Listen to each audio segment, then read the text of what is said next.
BNP যদি এই স্টাইলে চলতে থাকে তাহলে ইলেকশন যত দেরি হবে বিএনপির অবস্থা আরো খারাপ হবে।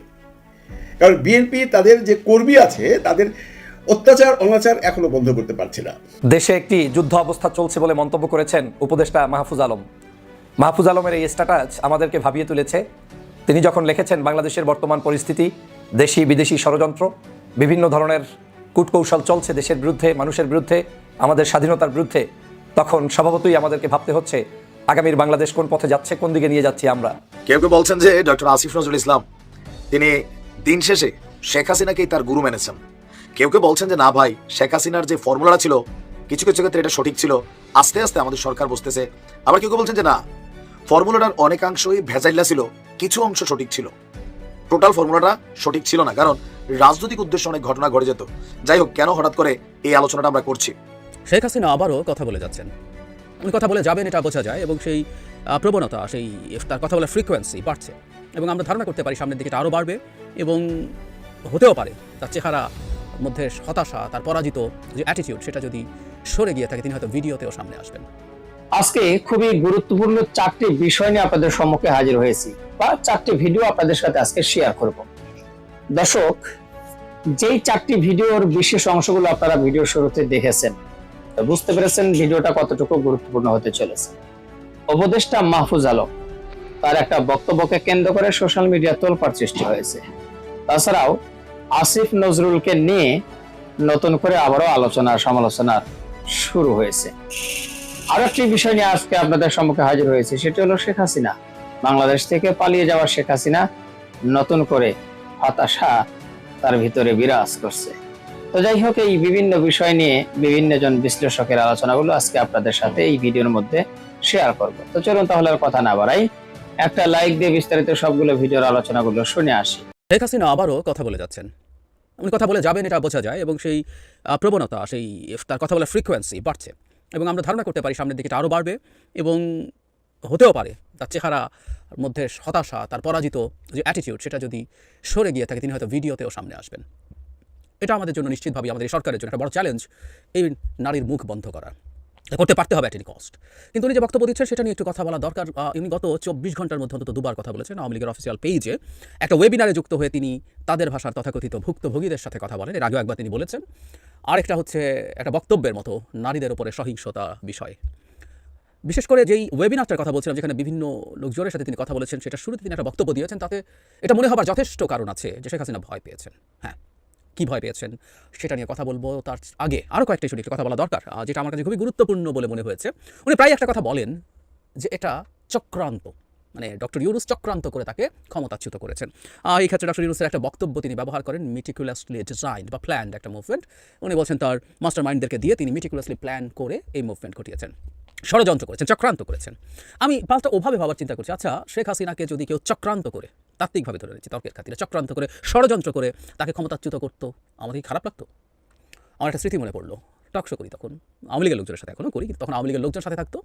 এই 2022-23 সালের দিকে যখন আওয়ামী লীগের উপরে আমেরিকা প্রচুর চাপ প্রয়োগ করছে, তখন আওয়ামী লীগের এক নেতা বলছিলেন যে আওয়ামী লীগের বিরুদ্ধে ষড়যন্ত্র হচ্ছে। শেখ হাসিনা ষড়যন্ত্র কথাটা খুব বলতেন, প্রত্যেকটা স্বৈরাচার এই ধরনের আলাপ দেয়, বিশেষ করে যারা কিছু কিছু ক্ষেত্রে, আমি বহুবার বলেছি আওয়ামী লীগ আসলে একটা মাফিয়া রেজিম, কিন্তু সে কতগুলো ফ্যাসিস্টের টুল ব্যবহার করতো, তার মধ্যে একটা শত্রুর প্রতিমূর্তি তৈরি করা, ষড়যন্ত্র হচ্ছে, তার বিরুদ্ধে তাকে দাঁড়াতে হবে, সেটা বলার চেষ্টা করতো। তখন আমি একদিন অন রেকর্ড টকশোতে তাকে বলেছিলাম, আপনারা ষড়যন্ত্র করে ক্ষমতায় আছেন, আপনাদেরকে যদি ষড়যন্ত্র করেও ক্ষমতা থেকে সরানো যায়, কেউ সরায়, আমি তার সাথে আছি। আমি এভাবে যদি জিজ্ঞেস করি, শেখ হাসিনা একটা অভাবনীয়, অসামান্য, অসাধারণ, এই ভূমিতে কখনো এইরকম গণঅভ্যুত্থান হয়নি, সেটার মাধ্যমে পরাজিত হয়েছেন, পালাতে বাধ্য হয়েছেন। কিন্তু শেখ হাসিনাকে যদি সামরিক, একেবারে সরাসরি সামরিক কুয়ের মাধ্যমে তার পতন হতো, এই দেশের জনগণ কি সেটাকে ওয়েলকাম করতো না? করতো। সুতরাং শেখ হাসিনা এই যে আলাপ করছেন, মানে আমি তাদের ন্যারেটিভের দুর্বলতা দেখছি। তাদেরকে নিশ্চয়ই বিরাট থিঙ্ক ট্যাঙ্ক মিলে এইসব বুদ্ধি টুদ্ধি দিচ্ছে, তিনি সহ বসে তাদের কী কে জানি আছে। এবং আমি খেয়াল করছি তাদের কিছু লোকজন একসময় 71 টিভিতে বসে বসে আলাপ করতো, তারা এখন সব মাঠে নেমেছেন, নিজেদের ইউটিউব চ্যানেল খুলে দেখলাম একই ধরনের আলাপ করছেন। তো তারা মিলে তাকে বুদ্ধি দিয়েছে এটাকে চক্রান্ত বলার। মাই গড, এত স্টুপিড তারা, মানে পরাজয় তাদেরকে এতটাই ভ্যাবাচাকা খাইয়ে দিয়েছে যে এখন আর মাথাও কাজ করছে না সম্ভবত। চক্রান্ত করে হোক আর যেভাবেই হোক, জাস্ট শেখ হাসিনার পতনের জন্য মানুষ অধীর আগ্রহে বসেছিল, অথচ এটাকে যুক্তি হিসাবে আনা হয়। আর দু একটা ইস্যু বলে তার ভয় পাওয়ার ব্যাপারটা বলবো। বরাবরের মতো কি অপরাধ করেছি আমি, কি অপরাধ করেছে আওয়ামী লীগ? সকল কিছু উন্নয়নে ফিরিস্তি দেওয়ার চেষ্টা করেন, কয়েকটা কথা তার মুখস্থ আছে, মাথা পিছু আয় কোথায় কি হয়েছে, কোথায় কি ভাতা দেওয়ার ব্যবস্থা করেছেন, এসব আলাপ, এসবের মধ্যে কি চুরি কি বাটপারি হতো, এগুলো আমরা জানি, সেগুলো খণ্ডাতে যাচ্ছি না, এগুলো বলে বারবার এটাই কি তাহলে আমাদের অপরাধ? আমরা দেশকে উন্নত করতে চেয়েছি, আমি দেশকে ঘুমাই না, উনি ঘুমান নাই, জেগেছিলেন, এই সেই নানান কথাবার্তা বলে অপরাধ উনি অপরাধ করেন। এই জন্য আমরা প্রায় বলি, কেউ কেউ মনে করেন যে তার মধ্যে কোনো আকারে ইঙ্গিতেও ক্ষমা চাওয়ার কোনো বোধ নেই। যিনি অপরাধী করেননি তার ক্ষমা চাওয়ার বোধ থাকবে। রাদার তার ভাষ্য মতে, আমি ভিডিওটা কমেন্টে দিয়ে দেবো, তার ভাষ্য মতে আসলে আমাদেরই ক্ষমা চাওয়া উচিত, কারণ এত উন্নয়নের পরও তাকে আমরা ঘাড় ধরে ক্ষমতাচ্যুত করেছি, শুধু তাই না, তাকে ভারতে পালিয়ে যেতে বাধ্য করেছি আমরা, আমাদেরই ক্ষমা চাওয়া উচিত, সেটা বলেছেন। তারপরে আওয়ামী লীগের কোনো সমস্যা নেই, অথচ আওয়ামী লীগের বিরুদ্ধে মামলা করা হচ্ছে, এবং মজা লাগে আজকে এই জিনিসটা ভাবতে। অজ্ঞাতনামা আসামির কথা বলছেন, বহু জায়গায় ঘটনা ঘটেছে, এটা তো সত্য। এই যে 4 আগস্ট আমরা ক্লিয়ারলি মনে করতে পারি, যখন আওয়ামী লীগ নেমেছে, হাজারে হাজারে আওয়ামী লীগের ক্যাডার অস্ত্র নিয়ে রাস্তায় নেমেছিল, সো মামলা হলে সেখানে অজ্ঞাতনামা আসামি থাকবে। কিন্তু মজাটা হচ্ছে, এই অজ্ঞাতনামা আসামি নাম দিয়ে হয়রানির ইতিহাস তিনি তৈরি করেছিলেন। আমরা বাংলাদেশে অজ্ঞাতনামা আসামি থাকবে, কারণ অনেকে এই তদন্তে বেরিয়ে আসবেন, কিন্তু কোনো মানুষ হয়রানির শিকার হোক এই বাংলাদেশে আমরা চাই না। আমাকে আওয়ামী লীগের লোকও মিথ্যা হয়রানির শিকার হোক চাই না। আমরা শেখ হাসিনার বিভৎস অবিচারকে ন্যায় বিচার দিয়ে প্রতিশোধ নিতে চাই, সত্যিই চাই, আমি অন্তত চাই। আগে একটা কথা বলেছিলাম, আবার একটু যোগ করতে চাই, তিনি দেশকে উন্নয়নশীল দেশে নিয়ে গেছেন, মানে এলডিসি গ্র্যাজুয়েশনের কথা বলছেন। এই আলাপে আজকে ঢুকছি না, একদিন কথা বলবো। এলডিসি গ্র্যাজুয়েশন ফুটানি দেখানোর জন্য এলডিসি গ্র্যাজুয়েশন করে আমরা আসলে ক্ষতি করেছি, বড় ক্ষতি করেছি, সেটা এখন আমরা হাড়ে হাড়ে টের পাবো। কিন্তু যে কথাটা বলছিলাম, তার বাবা স্বল্পোন্নত দেশ হিসেবে রেখে গেছেন, তারপর তিনি এসে এলডিসি, মাঝখানে কেউ কিছু করেনি। মানে আমাদেরকে এত স্টুপিড মনে করেন, আমি আগে একদিন বলেছি, অনেকে হয়তো শুনে নিতে, আজকে একটু যোগ করি। সেটা হচ্ছে, সবচেয়ে খারাপ অবস্থাটাই হচ্ছে এলডিসি। স্বল্পোন্নত দেশ, সব দেশ স্বল্পোন্নত, বরং বাংলাদেশ শেখ মুজিবের সময় স্বাধীনতার পরপরই এলডিসিতে থাকার কথা ছিল না। এলডিসি গ্র্যাজুয়েশনের বেসিক হচ্ছে 3টা যোগ্যতার মধ্যে 2টো যদি কেউ অর্জন করে। একটা হচ্ছে মাথাপিছু আয়ের একটা ব্যারিয়ার আছে, একটা হচ্ছে হিউম্যান অ্যাসেট ইন্ডেক্স, এর মধ্যে অনেকগুলো সাব কম্পোনেন্টস আছে, আর একটা হচ্ছে ভালনারেবিলিটি বা ইকোনমিক ভালনারেবিলিটি ইন্ডেক্স। এই 3টার মধ্যে 2টো যদি কেউ গ্র্যাজুয়েট করে, সে এলডিসি গ্র্যাজুয়েট হয়ে যাবে। আরেকটু কিন্তু আছে, সেটা হলো মাথাপিছু আয় যদি কেউ ডাবল করে ফেলতে পারে, তাহলে ওই একটা দিয়ে তার এলডিসি গ্র্যাজুয়েশন হয়ে যেতে পারে। তার চাইতেও জরুরি কথা, কোনো রাষ্ট্রের জনসংখ্যা যদি 7 কোটি অ্যান্ড অ্যাবভ হয়, সেই রাষ্ট্রের এলডিসি হবারই কথা। মানে বাংলাদেশ এলডিসি না, এই শুধুমাত্র যত গরিবই হয় না কেন, আমাদের বাকিগুলোতে হিউম্যান অ্যাসেট ইন্ডেক্স বা ইকোনমিক ভালনারেবিলিটি ইন্ডেক্স আমাদের যতই খারাপ অবস্থা থাকুক না, এই 7 কোটি জনসংখ্যার জন্যই আমাদের সোকল্ড উন্নয়নশীল দেশ এলডিসি গ্র্যাজুয়েশন আসলে এইভাবে আমরা বলবো হয়ে যাবার কথা ছিল। সুতরাং তার বাবার উনি ক্রেডিট নেন, তার বাবা বাংলাদেশকে স্বল্পোন্নত দেশ হিসেবে তৈরি করে রেখে গেছেন। ওই যে সবাইকে একসময় তাই তো ছিল, উনি যখন ক্ষমতায় বসে বসে এগুলো বলতেন, কিছু লোকজন হাততালি দিত, কি অসাধারণ কথা বলেছেন, আশপাশে বলতো। এখন উনি মনে করছেন একই কথা বলে পার পাওয়া যাবে, এবং খুব অবিশ্বাস্যভাবে, মানে আমি নিজেও আসলে জানি না, তার এই ন্যারেটিভ এই দেশের জনগণ মুহূর্তে ঘৃণা ভরে প্রত্যাখ্যান করে।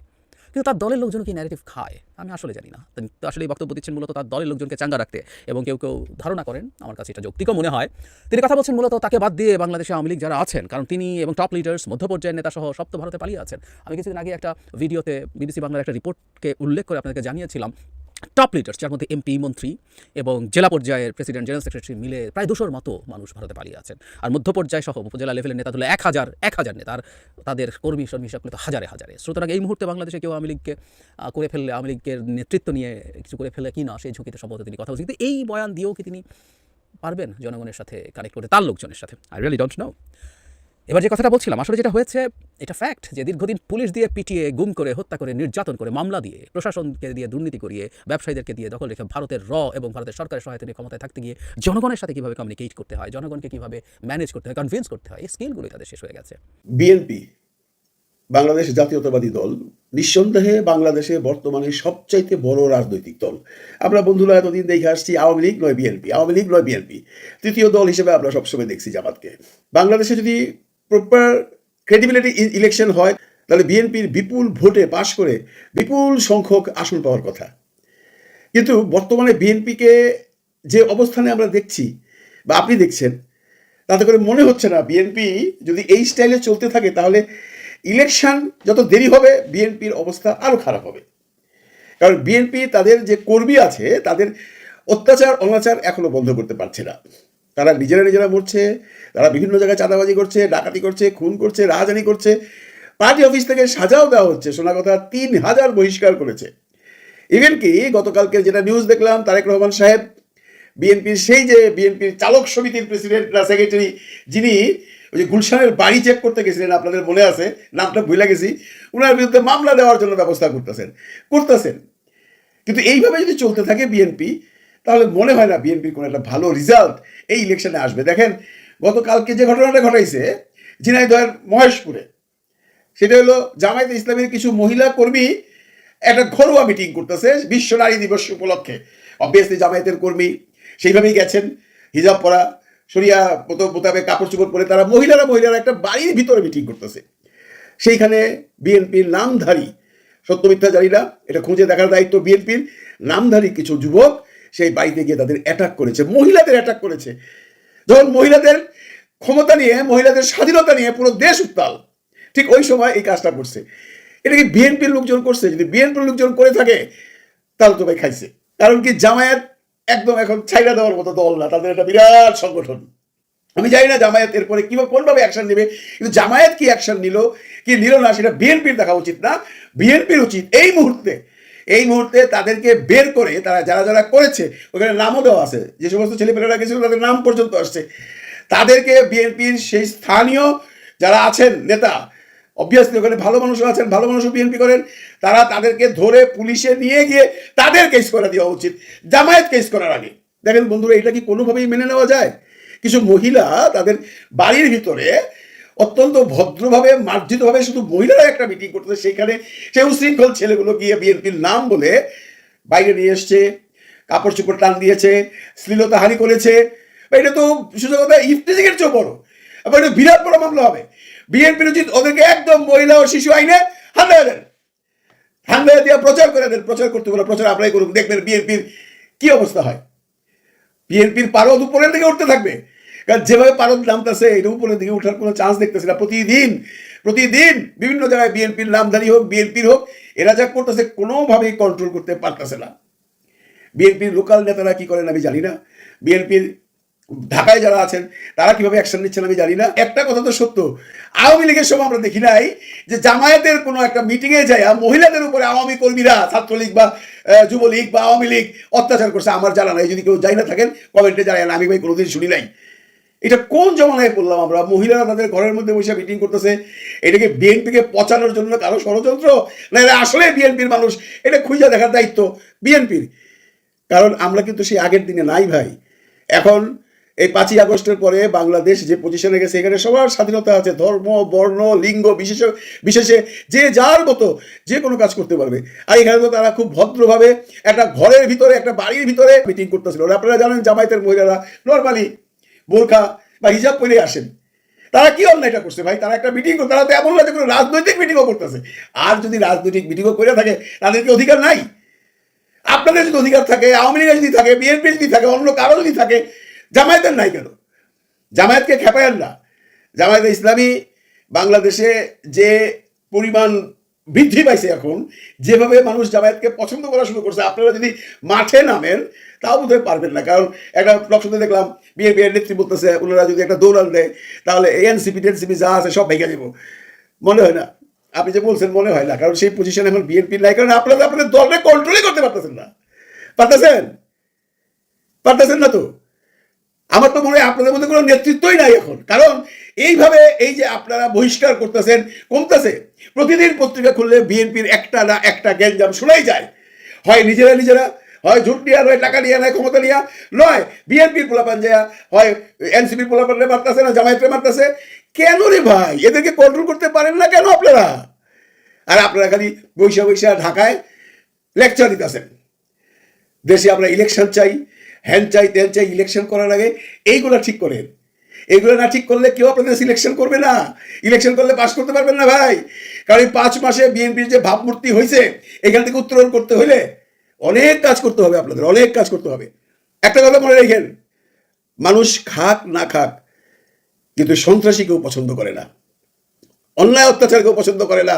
2 বেলা যদি কেউ না খায় তাহলে পেটের মধ্যে ইট বাইন্দা ঘরের মধ্যে বসে থাকবো। কিন্তু তার সামনে যদি কোনো একটা অন্যায় হয়, এইটা সে মনের মধ্যে ধারণ করে রাখতে পারবে না, তাই এটা বহিঃপ্রকাশ হবেই। আর সেই বহিঃপ্রকাশটা কোথায় আপনারা নিজেরাও বোঝেন। সুতরাং নাইমা যান, না নামলে সামনে বিএনপির ভুয়ো বিপদ। যদি একটা জরিপে আমরা দেখলাম ইনোভেশনের বিএনপির 41% চান্সেস আছে ইলেকশনে পাস করার, মানে ভোট পাবে। এটা জরিপ, প্রাইভেট জরিপ, ইনোভেশন নামে করছে দিন 4 আগে।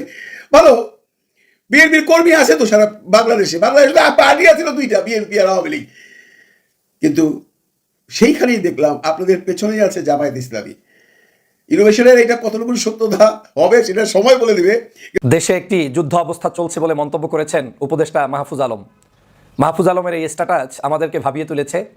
তিনি যখন লিখেছেন বাংলাদেশের বর্তমান পরিস্থিতি, দেশি বিদেশি ষড়যন্ত্র, বিভিন্ন ধরনের কূটকৌশল চলছে দেশের বিরুদ্ধে, মানুষের বিরুদ্ধে, আমাদের স্বাধীনতার বিরুদ্ধে, তখন স্বভাবতই আমাদেরকে ভাবতে হচ্ছে আগামীর বাংলাদেশ কোন পথে যাচ্ছে, কোন দিকে নিয়ে যাচ্ছি আমরা, রাজনীতিবিদের কি ভূমিকা, সমাজের অন্য মানুষের কি করা উচিত, এবং এখনই সাবধান না হলে আমরা কি পরিণতির দিকে যাচ্ছি সেটা আসলে বলার ভাষা হারিয়ে ফেলেছে। আপনারা নিশ্চয়ই জানেন উপদেষ্টা মাহফুজ আলম গতকালকে যে স্ট্যাটাসটি দিয়েছেন, ইতিমধ্যেই বিভিন্ন জায়গায় সেই স্ট্যাটাস ভাইরাল হয়েছে, পত্রপত্রিকায় এসেছে। তার স্ট্যাটাসটির মূল উদ্দেশ্য ছিল, সেখানে তিনি বোঝাতে চেয়েছেন বাংলাদেশের বিভিন্ন জায়গায় যে আইন শৃঙ্খলার অবনতি হচ্ছে, বিভিন্ন জায়গায় যে রাজনৈতিক অনৈক্য তৈরি হয়েছে, দেশি বিদেশি বিভিন্ন চক্রান্ত চলমান রয়েছে, এর বিস্তর বর্ণনা তিনি সেখানে দিয়েছেন। আমি শুরু থেকেই আজ পর্যন্ত সব সময় যতদিন কথা বলেছি আমি বলেছি, সাপের সাথে কোনো খেলা নয়। সাপ সুযোগ পেলেই আপনাকে সবল মারবে। আওয়ামী লীগ হচ্ছে বাংলাদেশের জন্য একটি বিষাক্ত সাপ। এই বিষাক্ত সাপকে আদর করে, ভালোবেসে, গণতন্ত্র শিখিয়ে, ভদ্রতা শিখিয়ে আপনি বাংলাদেশকে পরিচালনা করবেন, সেটা কোনোদিন সম্ভব নয়। আপনি যেমন নরম, আপনার উপরে তেমনটাই এই বাংলাদেশের জনগণ প্রয়োগ করবে। এটা হচ্ছে এদেশি মানুষের নেচার, এদেশি মানুষের সিস্টেমটাই এরকম। আপনি কঠোর, আপনার সাথে সে ভদ্র। আপনি নরম, আপনার সাথে সে গরম। এই পরিস্থিতি তো আজকের আমার ধারণা আপনি সরকারে যারা আছেন আপনাদের বহুত আগেই উপলব্ধি করা উচিত ছিল। এই বাংলাদেশকে আপনি একদিনের মধ্যে আমেরিকা, কানাডা, অস্ট্রেলিয়া, সিঙ্গাপুরের মতো আইন শৃঙ্খলা বানিয়ে নিতে পারবেন না, যে বলে বলে করাবেন, ভালোবেসে বেশে তারপরে নিয়ে যাবেন, সুন্দর করে আপনি তাদেরকে আদর যত্ন করে একটা শৃঙ্খলার মধ্যে নিয়ে আসবেন। সেই দেশ এটা না। এদেশে সন্ত্রাস, চাঁদাবাজ, দুর্নীতিবাজ, দুষ্টচক্রের মানুষদেরকে যে ভাষায়, যে শক্তিতে দমন করতে হয়, সেই শক্তিই আপনাদের প্রয়োগ করা উচিত ছিল। ডেভিল হান্ট নামে আমরা যে নতুন একটি অপারেশন দেখেছিলাম, সে অপারেশনটা পর্যন্ত দুর্বল করেছে কারা? আমরা যখন শুরুর দিকে শুরু করেছিলাম মনে হয়েছিল যে ডেভিল হান্টে দেশ ঠান্ডা হয়ে যাবে। আপনারা একদিকে ডেভিল হান্ট করছেন, অন্যদিকে বলছেন যে কারো উপরে যাতে কোনোভাবে কিছু না হয়, খুব ঠান্ডা মাথায় গ্রেপ্তার করা কিংবা আইন শৃঙ্খলা দেখা। এই ঠান্ডা মাথা যখন একজন সাধারণ অপরাধী জানতে পারে, তখন সে তার অপরাধ আরও দ্বিগুণ বাড়িয়ে দেয়। তিনি নিশ্চিত হয়ে যান যে আমার তো কোনো ক্রসফায়ার নাই, আমার তো কেউ মৃত্যু করবে না, আমাকে তো কেউ গুম করবে না, আমাকে কেউ তো আটকিয়ে ফেলবে না। এই যে তার ভিতরে একটা শক্তি চলে আসে, আর এই শক্তির কারণেই অপরাধীরা দ্বিগুণ চারগুণ শক্তি নিয়ে মাঠে নেমে পড়ে। আমাদের এই বাংলাদেশকে নিয়ন্ত্রণ করতে হলে সেই 5 তারিখের পরে যেই রকম একটি শক্ত অবস্থান গ্রহণ করা উচিত ছিল, সেই শক্ত অবস্থানটা 5ই আগস্টের পরে বাংলাদেশের সরকার এবং আমরা কেউই নিতে পারিনি, গ্রহণ করতে পারিনি। আমরা কয়েকদিনের মধ্যে ভুলে গিয়েছি রক্তের সেই দাগের কথা, আমরা কয়েকদিনের মধ্যে ভুলে গিয়েছি 2000 মানুষের সেই জীবনের কথা, আমরা কয়েকদিনের মধ্যে ভুলে গিয়েছি আমার প্রায় হাজার 50,000-এর কাছাকাছি মানুষের হাত পা চক্ষু না থাকার সেই সকল কথা ভুলে গিয়েছি। আমরা একে অপরে ব্যস্ত হয়ে পড়েছি তর্কে বিতর্কে। আমরা আওয়ামী লীগের দুর্নীতি, আওয়ামী লীগের অসঙ্গতি, আওয়ামী লীগের সকল প্রকার অন্যায় অত্যাচারের কথা আমরা ভুলে গিয়েছি, জাতিকে জানাতে আমরা ভুলে গিয়েছি। আমরা জাতিকে জানাচ্ছি বিএনপির কি দোষ, জামাত শিবিরের কি দোষ, অন্য দলের কি দোষ, একে অপরের সকলে সবার দোষ নিয়ে রাস্তায় এমনভাবে নেমে পড়েছি, আওয়ামী লীগ মহা খুশি এবং তার পরিকল্পনাটাই আমরা মূলত বাস্তবায়ন করে দিচ্ছি। আওয়ামী লীগ এটাই চেয়েছে যে এত বড় খুন, এত বড় অন্যায়, এত বড় চুরি ডাকাতি, এই সব কিছু জাতির কাছ থেকে মুছে গিয়ে ওরা ওদেরকে নিয়ে ব্যস্ত থাকবে। সেই কর্মটি আজকের বাংলাদেশে সফলভাবে সম্পন্ন করতে পেরেছে এই আওয়ামী লীগ এবং বিদেশি সংস্থাগুলো। কিন্তু আমাদের হুঁশ ফেরেনি। এখন উপদেষ্টা বলছেন বাংলাদেশ এখন একটি যুদ্ধ অবস্থায় চলছে। এই কথার ভারত্ব, এই কথার শক্তি, এই কথা। প্রিয় দর্শক শ্রোতা, আশা করি সবগুলো ভিডিও দেখেছেন এবং বিস্তারিত আলোচনাগুলো আপনারা মনোযোগ সহকারে শুনেছেন। তো অবশ্যই এবার আপনাদের মূল্যবান মতামতটা জানিয়ে দিন, আর পারলে ভিডিওটি শেয়ার করে সবাই দেখার সুযোগ করে দিন।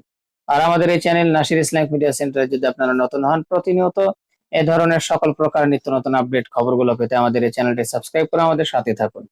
ইতিমধ্যে যারা অলরেডি সাবস্ক্রাইব করেছেন সবাইকে অসংখ্য ধন্যবাদ জানিয়ে ভিডিওটি এখানে শেষ করছি। সে পর্যন্ত সবাই ভালো থাকবেন, সুস্থ থাকবেন। আল্লাহ হাফেজ।